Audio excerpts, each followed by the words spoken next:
নরসিংদীর শিবপুর উপজেলার পুটিয়া ইউনিয়নে অবস্থিত পুটিয়া হাট একটি শতবর্ষীয় ঐতিহ্যবাহী বাজার। এটি শুধু বাণিজ্যের স্থান নয়, বরং একটি সামাজিক ও সাংস্কৃতিক মিলন মেলা। চলুন ঘুরে আসি এর প্রাণবন্ত হাট থেকে।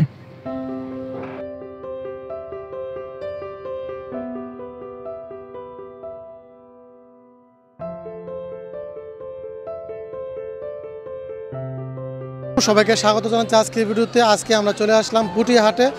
এটি হলো একটি ঐতিহ্যবাহী হাট। এখানে গবাদি পশু থেকে শুরু করে বিভিন্ন প্রাণী কিন্তু এখানে উঠে। শুধু নরসিংদী শহর না, পুরো বাংলাদেশের ভিতরে এই পুটিয়া হাটের সুখ্যাতি কিন্তু সারা দেশে ছড়িয়ে আছে। বিশেষ করে কুরবানি ঈদের সময় যে পশুর হাটগুলো হয়, ওইসব হাটে কিন্তু এখানে প্রচুর পরিমাণে প্রাণী উঠে, বিশেষ করে কুরবানির প্রাণী। তো আমরা এখন চলে আসলাম সেই পুটিয়া হাটে। এখন বাজারটা মোটামুটিভাবে ভেঙে গেছে, তারপরে যতটুকু সম্ভব আপনাদেরকে দেখানোর চেষ্টা করব ঐতিহাসিক পুটিয়া হাট। পুটিয়া হাটের ইতিহাস 100 বছরের পুরনো। এটি শিবপুর উপজেলার পুটিয়া ইউনিয়নে অবস্থিত। প্রাচীনকাল থেকে এই হাট স্থানীয় কৃষক ও ব্যবসায়ীদের জন্য একটি গুরুত্বপূর্ণ বাণিজ্যিক কেন্দ্র হিসাবে পরিচিত। পুটিয়া ইউনিয়ন পরিষদের তথ্য মতে এই হাটে 52টি চান্দিনা ভিটা রয়েছে। এটি পুটিয়া বাজার পরিচালনা কমিটির অধীনে পরিচালিত হয়। পুটিয়া হাট সপ্তাহে শনিবার বসে।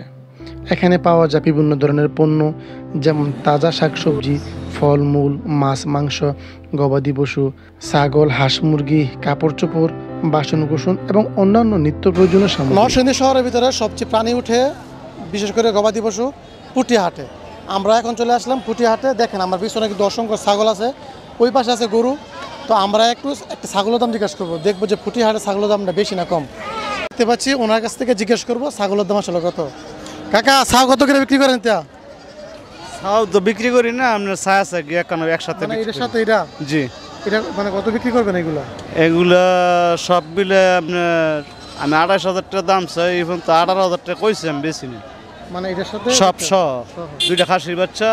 ভিউয়ার্স, আপনারা দেখতে পাচ্ছেন যে এই যে এখানে একটি ছাগল আছে আর দুইটা খাসির বাচ্চা, সব কিছু মিলে উনি দাম চাচ্ছে 18,000। অনেকে ওনার কাছ থেকে 16-17,000 টাকা মূলাচ্ছে। তো কত হলে ছাড়বেন আপনি? আমি 20,000-এর উপর হইলে ছেড়ে দিন। 20,000 হলে কিন্তু আপনারা এই 3টা ছাগল নিতে পারবেন। আর আইডিয়া করতে পারতেছেন যে আসলে পুটিয়া বাজারে ছাগলের দাম কত। সবাইকে ধন্যবাদ। বিশেষ করে কুরবানি ঈদের আগে এই হাট গবাদি পশুর বাজার হিসেবে জমজমাট হয়ে ওঠে। এখানে দেখতে পাচ্ছেন আমার পিছনে কত শত শত গরু আছে। আমরা এখন গরুর দাম জিজ্ঞাসা করবো যে কোনো একটা। তো আপনারা বুঝতে পারবেন যে আসলে পুটিয়া হাটে এই মুহূর্তে গরুর দাম কেমন আছে। ভিউয়ার্স, আমরা এখন দাঁড়িয়ে আছি যে পুটিয়া হাটে। এখানে একজন ব্যাপারী আছে, উনি অনেকগুলো গরু নিয়ে দাঁড়িয়ে আছে। তো ওনার কাছ থেকে জিজ্ঞাসা করবো যে গরুর দামগুলো এখন বর্তমানে কত আছে। কাকা, গরুর দাম আগের চেয়ে বেশি না কম? আগে তো বেশি না, এখন বেশি। মানে কুরবানি ঈদের কারণে বেশি নাকি? হ্যাঁ, কুরবানির কারণে তো বেশি। বেশি কেমন? মানে এগুলোর দাম কেমন চাচ্ছেন আপনি? মনে করেন 2 কম 60 মূলা। কত? 2 কম 60, মানে 58,000। 58,000 এটা আপনি দাম চাচ্ছেন নাকি না? মূলায় আপনি কত হলে বিক্রি করবেন? 60,000 হলে বেচলাম। 60,000 হলে বিক্রি করবেন? 2,000 হলে চাচ্ছেন না নাকি? আর এগুলা ওই যে এটার দাম শুধু আমরা একটা? আমার একটা। আচ্ছা, ওনার শুধু একটা গরু, দেখি হাড় গরু না, হাড় গরু, উনি দাম চাচ্ছে 60,000। নরসিংদী শহরের ভিতরে সবচেয়ে বড় কুরবানি পশুর হাট বসে এই পুটিয়া হাটে। পুটিয়া হাট শুধু বাণিজ্যের স্থান নয়, এটি একটি সামাজিক মিলন মেলা। এখানে স্থানীয় মানুষজন একত্রিত হয়ে সামাজিক যোগাযোগ রক্ষা করে, খবর আদান প্রদান করে এবং বিভিন্ন সাংস্কৃতিক কার্যক্রমে অংশগ্রহণ করে। হাটের আশেপাশে গড়ে উঠেছে চায়ের দোকান, মিষ্টির দোকান, স্থানীয় খাবারের স্টল, যা হাটের প্রাণবন্ততা বাড়িয়ে তোলে। যদিও আধুনিক বাজার ও সুপার শপের প্রভাব বেড়েছে, তবুও পুটিয়া হাট তার ঐতিহ্য ও সংস্কৃতি ধরে রেখেছে।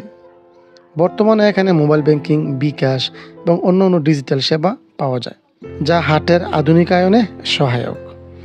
তবে হাটের মূল আকর্ষণ এখনও তার ঐতিহ্য, পরিবেশ ও সামাজিক বন্ধন। পুটিয়া হাট কেবল একটি বাজার নয়, এটি শিবপুরের একটি সাংস্কৃতিক ও সামাজিক কেন্দ্র। পুটিয়া হাটে আমরা আসলাম, এখানে বিভিন্ন দাড়ি পাওয়া যায় এবং বিভিন্ন বাঁশের তৈরি বিভিন্ন জিনিসপত্র পাওয়া যায়। তোমার পিছে দেখতে পাচ্ছেন এগুলো কি বলে, কি কাকা, কি কয়? হলো কয় এগুলো মাছ ধরে। হ্যাঁ, মাছ ধরে। এগুলো কত করে সেল করেন? এইটা আমরা 600। ছয়শো টাকা গোড়া জোড়া 600 একটা গোড় ফিস 600 আর টাকা ওই যে ওইগুলা ওই যে এটা কি বলে সগম এইগুলো কি এখন নেয় মানুষে? হ্যাঁ নেয় এখন তো সবাই মনে করে মেশিন দিয়ে হাল চাষ করে ফেলে। হ্যাঁ সবাই নেয় যায় যারা সবজি করে এরা নেয় এইগুলি।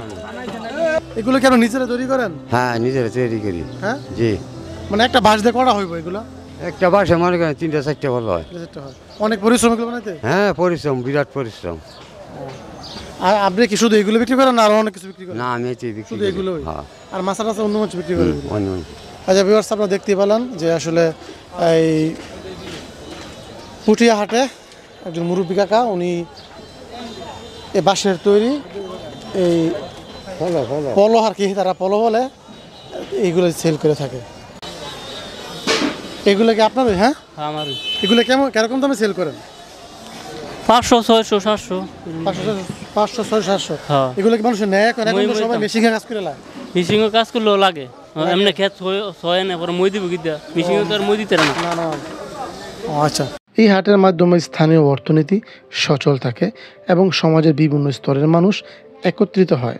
তাই পুঠিয়া হাট আমাদের ঐতিহ্য ও সংস্কৃতির একটি গুরুত্বপূর্ণ অংশ। পুঠিয়া হাট এখন শুধু শাকসবজি আর গরু ছাগলের বাজার নয়, এখানে গড়ে উঠেছে এক নতুন আকর্ষণ, গাছের বাজার। প্রতিদিনই বিশেষ করে হাটের দিন দেখা যায় অনেক নার্সারি ব্যবসায়ী এসে জমজমাট করে তোলেন এক একটা সবুজ দোকান দিয়ে। ফলজ, বনজ, ওষুধি গাছ থেকে শুরু করে ঘর সাজানো বাহারি টব ও ফুল গাছ সবই মিলে এখানে। শুধু স্থানীয় নয়, আশেপাশে গ্রাম থেকে মানুষ আসে এসব গাছ কিনতে। গাছের চারা, মাটির টব, জৈব সার সবকিছুর এক মিনি নার্সারি যেন গড়ে উঠেছে পুঠিয়া হাটে। এই সবুজ উদ্যোগ শুধু হাটে সৌন্দর্যই বাড়ায় না, বরং পরিবেশ রক্ষার ক্ষেত্রে একটি ইতিবাচক ভূমিকা রাখে। পুঠিয়া হাট আজ প্রকৃতিপ্রেমীদেরও একটি প্রিয় গন্তব্য। পুঠিয়া হাট, যেখানে যে হাটটা পরিচিত বিভিন্ন পশু পাখি এবং গবাদি পশু ক্রয় বিক্রয়ের জন্য, কিন্তু এখানে নিত্য প্রয়োজনীয় সব কিছুই পাওয়া যায়। আমরা আপনাদেরকে পুরো হাটটি ঘুরিয়ে দেখালাম। যদিও হাটটি মোটামুটিভাবে খুব বেশি ব্যস্ততা থাকে দুপুর 2টার পর থেকে। আমরা আসলাম বিকেলবেলা, বাজার অনেকটাই ভেঙে গেছে, তারপরেও পুরো বাজারটি আপনাদেরকে ঘুরিয়ে দেখালাম। এখানে নিত্য প্রয়োজনীয় সব কিছুই কিন্তু পাওয়া যায়। বিশেষ করে যারা বিভিন্ন গবাদি পশু ক্রয় করতে চান তার জন্য এই পুঠিয়া হাট অনেক বেশি পপুলার, অনেক বেশি মানুষের চিনে এই গবাদি পশুর কারণে। পুঠিয়া বাজার থেকে আমি আশিক আপনাদের থেকে বিদায় নিব। যদি আমাদের ভিডিওটি আপনাদের কাছে ভালো লেগে থাকে তাহলে অবশ্যই লাইক, কমেন্ট এবং শেয়ার করে দিবেন। অবশ্যই পেজে নতুন হলে পেজে ফলো দিয়ে রাখবেন, আর ইউটিউব থেকে দেখে থাকলে অবশ্যই পেজে সাবস্ক্রাইব দিয়ে রাখবেন। সবাইকে ধন্যবাদ জানিয়ে শেষ করছি আজকের ভিডিওটি। আল্লাহ হাফিজ।